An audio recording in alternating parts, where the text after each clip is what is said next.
My guest today is a motivational speaker, a life coach, and an author. Her book, called Finding Peace Amid the Chaos, details her 15-year struggle with depression and the horrifying experience of losing her sister, Nicole Brown Simpson. Tanya Brown is a motivational presence who advocates against suicide and domestic violence. Ready. Sophia Silva is a positive psychology coach who shares with her audiences the knowledge of leading figures to provide a roadmap for people who are interested in leading a life worth living. This is What the Flow with Sophia Silva. Thank you for joining me. Thank you for having me. Exciting. It's such a pleasure to have you on. Thanks. So your book, Finding Peace Amid the Chaos. Still trying to find it. How were you able to find peace amid the chaos? Can you tell me a little bit more about that? Yeah, you know what? The book was inspired about 2 years ago. And I was going through graduate school. I was caregiving for my dad, who died last year from Alzheimer's. My mom was going to radiation and chemo treatments. And I'm writing a book. And everybody has a choice to either make their experience their identity, or they can identify with it. So I identify with what happened to my family. I totally identify, but it's not my identity. I don't own it. I don't own it. And so now it's the 20-year anniversary of OJ's acquittal, and people, you know, I've done some interviews, but people are just like emailing me and they're text messaging me. Can you believe these tapes? Did you know about these hidden tapes? I'm like, no, I didn't know. I don't pay attention to it. I appreciate people's support, absolutely, and the prayers. I mean, that has gone a long way. But I just don't live in that. And people try to fish for it. I'm just like, I have nothing really to say. I can talk about the memory of OJ and Nicole and the life that we all had together, but it's not productive. So how was the situation of writing this book for you, Finding Peace Amid the Chaos? Was the actual experience of writing the book a way for you to find that peace? No, you know what? Because let me back up how I originally found the peace after the chaos. Now I just find it amid it. Actually, it'll be 11 years this October 9th. I was admitted into a psych unit October 10th of 2004. And this was for your depression, right? This was for my depression, but the trigger was the cancellation of my wedding. I was to be married 4 days before. And I went into, he didn't even have the audacity to really confirm it. The facility confirmed it. Wow. I was still trying to work things out, right? Yeah. So I went into hyperventilation. My body was totally constricting. I was turning blue. My mom slapped me a couple of times, like, what's happening to my kid? And everybody thought that it was because of a fallen relationship. And it wasn't. It was a trigger that I needed so I could feel all my pain. I went on Klonopin after the cancellation of the wedding, so I wasn't taking them as prescribed, and I love my red wine. I don't condone that at all. But that was the only way that I could feel better. That was my coping skill at the time. Yeah. And on October 9th, I basically lashed out at everybody in my family. I blamed my mom and dad for Nicole's murder. I called Denise horrific names. I mean, the first chapter of my book is called "And the Oscar Goes To," because it was so dramatic. And I left the living room where we were all at, and I went to go to my bedroom, and Denise stopped me halfway. So she said, "You need coping skills." And I'm like, what are those? Right. They weren't even in your conscious, I'm like, right? What are those? My coping skills, my language.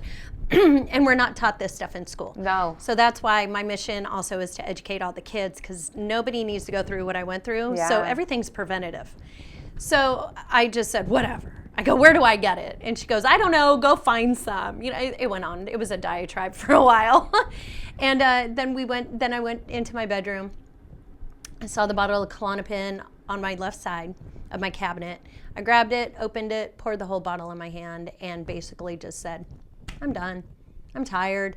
You know, it's people who get to the point of that contemplation or that attempt, we don't want to die. It's just it's like we've exhausted every avenue of help for help.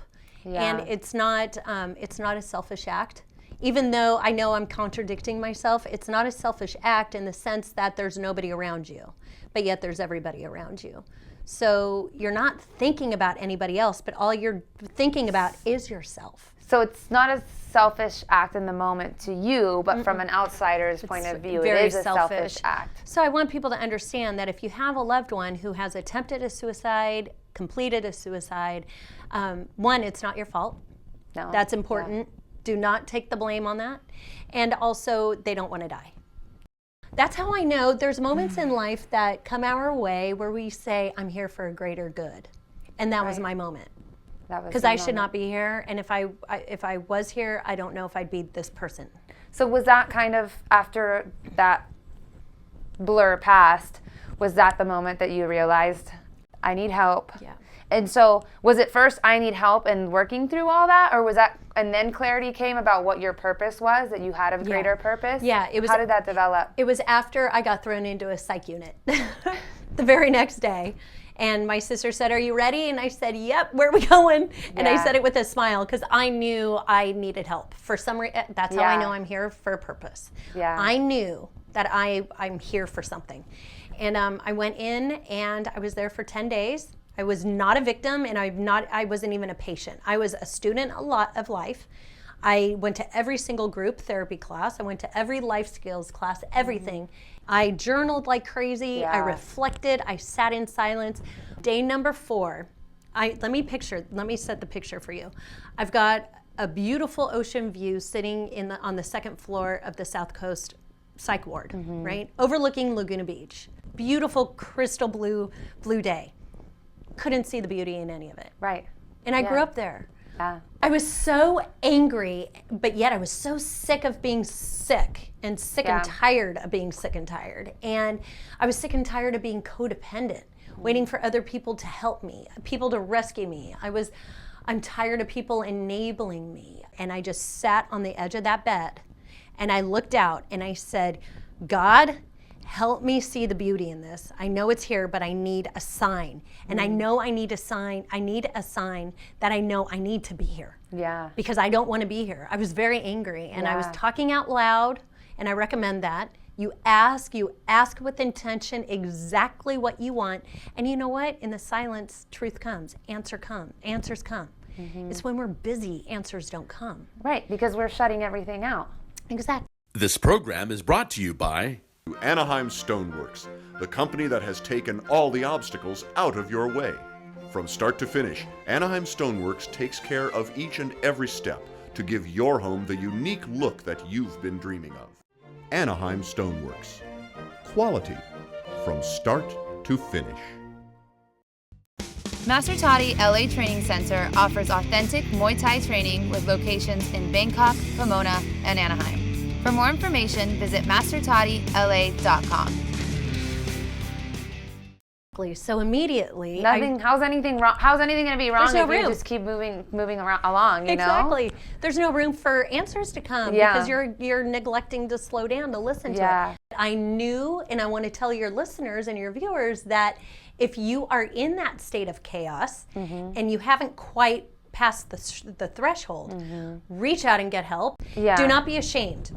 So my whole when I wrote this book, because people always said that, wow, it must have been really cathartic. Yeah. And I smile, just like this. And I said, no, I did all of that 10 years ago in the psych unit. I wrote this book for everybody else. I wrote this book. That's interesting, because I was kind of coming at it. I was thinking maybe the same thing. Yeah.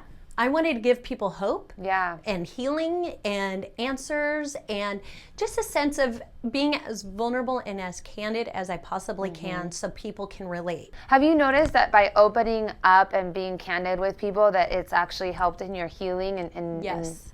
it's like you've reached like another level of your existence almost? Yeah, in that sense, it's very cathartic. And, and I'm all about being authentic. You know, if I sit on a life experience, a story, a thought, or whatever, if I sit on my stuff, then I'm doing somebody a disservice because I know that we all go through stuff. And, you know, if what I went through can help somebody, I'm going to share that. Right. You know, there's a 5-letter word that will kill everybody. Yeah. Pride. Yeah. Yeah. Let it out the door because it will kill you. That 5-letter word will kill you on so many different levels. Yeah. Well, also, I think stigma because we're so afraid to talk about things that many of us experience, but we just can't talk about it because we think people are going to think we're crazy. Let them think it. We all, right? But haven't you found, at least for me, when I share things that I'm thinking in my head, people are like, thank you for sharing that. You're not crazy. And like, go figure. Right? Right? Because we're all going through it. Right, but no one wants to talk about it. Nobody wants to talk about it. Yeah. So if you don't want to talk about it, then you need to tell me. So when I meet somebody who needs to hear what you went through, then I can share your story. Yeah. You know, because we're all in this life together. And I think the more you live life behind the mask, behind the facade, that is going to it's going to take you down. And eventually it will make you, it'll just metastasize and it'll make you a very, very bitter person. I agree. Yeah. And you can never self-actualize, I feel like. And you can never enter the flow state. Right? Which is, with the flow. Yeah, because in order to enter into a flow state, we need to kind of let go of the ego and be one with whatever we're doing. Exactly. So don't get to the point where I ended up. Yeah. You know, thank God that there's services like that. Thank God there's, places like NAMI, the National Alliance on Mental Illness. I mean, it's like, thank God there's resources and services, even though our healthcare system is really, it's really sad, and it puts a lot of people, keeps them behind the closed doors, which is sad, instead of reaching out. But it's good to know that there's services out there. It's but then I wanted to take it to the next level. So it's more like, we got to talking, you and I, before the show started, where as I was going through the program, I remember I was sitting in the inpatient program doing my therapy, and I said to my therapist, I said, what is this? Like, what kind of therapy is this? Because this is working. And it was cognitive behavioral therapy. And it was working with me, or working for me. So when I share the story in my book, and when I speak, and when I coach people, I've done the work. You have to, right? There's no way that you could be okay with yourself or helping other people if you didn't put in that work. Yep, I did the work, and I didn't put it under the bed and have it sink in. I mean, I had to face my demons, all the darkness, all the hate, the anger, depression, anxiety, suicide, I had that down. But the anger was just so unfamiliar to me. I'm just like, I'm not an angry person. So what was the anger from with you? With me, envy, jealousy. I wanted to, and comparing myself to my sisters. I wanted to go out there and educate the people, the community, on domestic violence. I wanted to be that person. So I had a lot of jealousy and anger towards my sister Denise, even though I couldn't see. I saw the good that she was doing, because she was channeling her pain in a total positive direction. And because of her laws for women's rights have changed because of her and her name and Nicole's murder. But it was ugly. It was just jealousy and hate, and it was gross. And she asked me, when I asked her to read the book, she asked me, okay, I saw her number come in on my cell phone, and I'm like, what? You know, she's intimidating, right? She's my older sister, but she's intimidating. Right. And I'm like, oh, should I get this, or should I ignore it? Oh. And I answered it, and it was a beautiful, just a beautiful testimony of my book. It was really, she loved it, but she had one question. Yeah. Why did you hate me so much? And my response was, I didn't hate you. I just hated the situation we were in. Yeah. Which is, I mean, it can't be easy for anybody. There's no manual for it. There's not. I did an interview earlier today, and he, it was KNX radio, and he was like, so wait a second. He said, so if you saw Simpson like in the same room, you're telling me you wouldn't react, you wouldn't be angry? And I'm like, no. Yeah. And I said, well, I couldn't imagine holding on 20 years of pain. I would have lost 20 years of my life. Right. Yeah. And I mean, isn't that part of your healing? Yeah. I mean, letting go. It's that whole serenity prayer. People hold on to stuff that they have no control over. Yeah. And I'm not saying this stuff comes overnight. No, it doesn't. You've done years of work, right? And how long did it take you to realize that? Oh my gosh. You know what? I was in the psych unit for a total of 3 months, and I did hard work probably 3 to 5 years after that. Yeah. Yeah. As I was going through school. So my school really was big on self-reflection. Okay. Which was great. So that might have helped. So I did even more journaling. But we don't get to the point of pure joy and happiness and contentment and peace until we really take personal inventory. Yeah. Stop running away from yourself. Yeah. Yeah. I mean, to be fair, you've gone through a lot of difficult things in your life. Yeah. So it's natural to have those feelings. And you know, I want to make it clear that it wasn't just Nicole's murder or the cancellation of my wedding. I've experienced a lot of loss in my life. That's so much for a person to handle. It was so much. And you know, when you come from World War II parents, pick yourself up, paint the house, right, get a job at Starbucks, keep busy, you know, and it's just different. They're hardened. Yeah, and they have coping skills. Yeah. Because they had to survive. Yeah. With us, we weren't as, you know, our generation here, we weren't forced to. Right. And they were forced to. Right. So total different skill set. Yeah, and I'm sure they probably didn't know, like, go to a therapist or go to some sort of treatment center, Not right? at all. That probably didn't even cross their mind. No, not at all. In fact, they were like probably so shut off to it that because they don't go to therapy. So I really want to encourage everybody who's listening to this and watching it is face your stuff as it shows up in your life. Because if we don't walk through the tornado of pain, darkness, I mean, the ugly stuff, you got to walk through that stuff. Because if you don't, nobody's immune to a suicide, addiction, violence, self-destructive behavior on a variety of levels. So it's like what I said, you don't need to go through this alone. So it's all about encouraging people and lifting them up and letting them know that they're not alone. Life's hard. Reach out and get help. Let's start like getting real. And these problems can be solved. There's people that can help us. There is a solution. There is a light at the end of the tunnel. But you got to do the work. Yes. That's the hardest part about this work. It's the hardest part. You can't make anybody get help. I agree 100%, which makes it so difficult for everyone involved. Yeah. So you do, if you're watching this and you're going through whatever it is, it doesn't need to be addiction. It could be a divorce. It could be a job change. It could be anything, whatever it is. Allow people to help you. Yes. Because you're loved. Exactly. Everybody's you are loved. loved. There's someone out there that loves you and that wants to help you and will help you through it. Exactly. You just have to go with it. You have to see it and you have to be ready. Yeah. And if you live in the state of denial, maybe you're not ready yet, but keep trying. Right? I like that. Yeah, just keep trying. Keep trying until you are ready 100%. Yeah. Right? Because it's going to get you closer every single time. Yeah. Well, thank you so much. I think we can learn a lot from you. And Thanks. You're like, seriously, you like radiate light sitting here. Like, really, you're just a very positive person. I'm in a good place. Yeah. Because I can see that. I've released a lot. I've released ex-boyfriends. I've released, my dad's at peace. And I was caregiving for 7 years. That's not easy. That was hard. Yeah. And I love my dad, but it was hard. Yeah. My mom's healthy. Yeah. I'm in a really good place. But it's when you have chaos in your life, you can find peace amid it, absolutely. But there's more peace when things get cleared off your plate.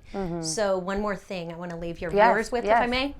I believe in personal inventory, and I used that earlier. I want you to draw a line straight down a piece of paper. On one side, I want you to write, what am I willing to accept or tolerate in a person? And what am I not willing to tolerate? Just take an inventory, sit down in a quiet place and go, what am I looking for in my life? What type of people? What type of job, right? And what am I not willing to accept in a person, a job, or an experience, right? But we need to sit and write that stuff down, because until I did, that stuff would have stayed on my plate. And I think getting it out, visualizing it, actually seeing something physical helps. Exactly. Yeah, you're absolutely right. So that's just sit still, do the work. Yeah. You're not alone. Well, thank you for sharing your You're story. welcome. And I'm glad you're here to tell your story. Yes, me too. And thank you for doing the work, because I think that's a very powerful story to tell. Thank you. Yeah. Thanks. Yeah. I'm going to keep doing it. Good. Yes. Yes, I like that. Hi guys, if you like the show, please subscribe to my channel, Sophia Silva, and follow me on Instagram or hit like on my Facebook page, and thank you for watching.